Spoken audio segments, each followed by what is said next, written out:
70 years ago this week, the U.S. Navy faced off against the Imperial forces of Japan near Midway Atoll, 1,300 miles northwest of Oahu. Veterans, their families, and dignitaries paid tribute in a solemn ceremony marking the pivotal battle that turned the tide in the war in the Pacific. To mark the 70th anniversary of the Battle of Midway, the Navy and the U.S. Fish and Wildlife Service hosted veterans, their families, and dignitaries on the tiny Pacific atoll. Our crew flew to Midway, some 1,300 miles northwest of Oahu, to bring you the sights and sounds. The words courage and bravery echoed throughout the day as the Navy marked the anniversary at the Midway Atoll National Wildlife Refuge and Battle of Midway Memorial. At the ceremony, 89-year-old retired Sergeant Edgar Fox and 90-year-old retired Colonel John Miniclear. I was very tearful. I had a hard time. I cried. Yeah, I thought it was very nice. That's when I really felt about the guys that were no longer with us. They hadn't lived a full life. And think of the thousands that didn't live a full life during World War II. For Sergeant Fox, his return to Midway, now a home to at least 1 million albatross, was full of emotion.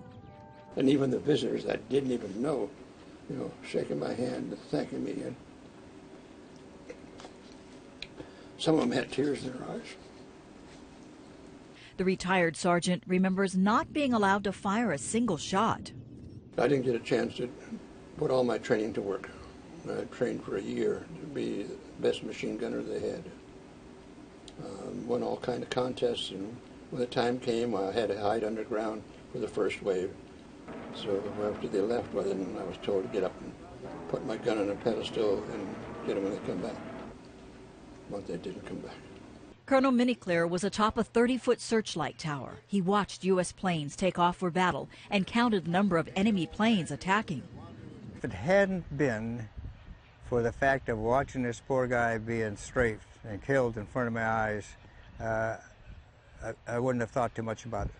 But that really made me think about life and about the future and what would happen.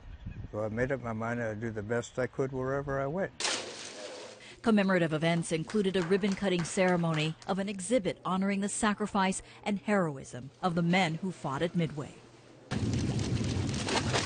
And a lay drop at sea, where the battle changed the tide of war in America's favor. Now, the tributes to the Battle of Midway and the veterans were held all across the country on Monday. We want to show you some pictures. This one taken at the Department of Defense ceremony at the Navy Memorial in Washington, D.C. William G. Roy and 6 other Midway veterans were honored in the nation's capital for their bravery on that day in 1942.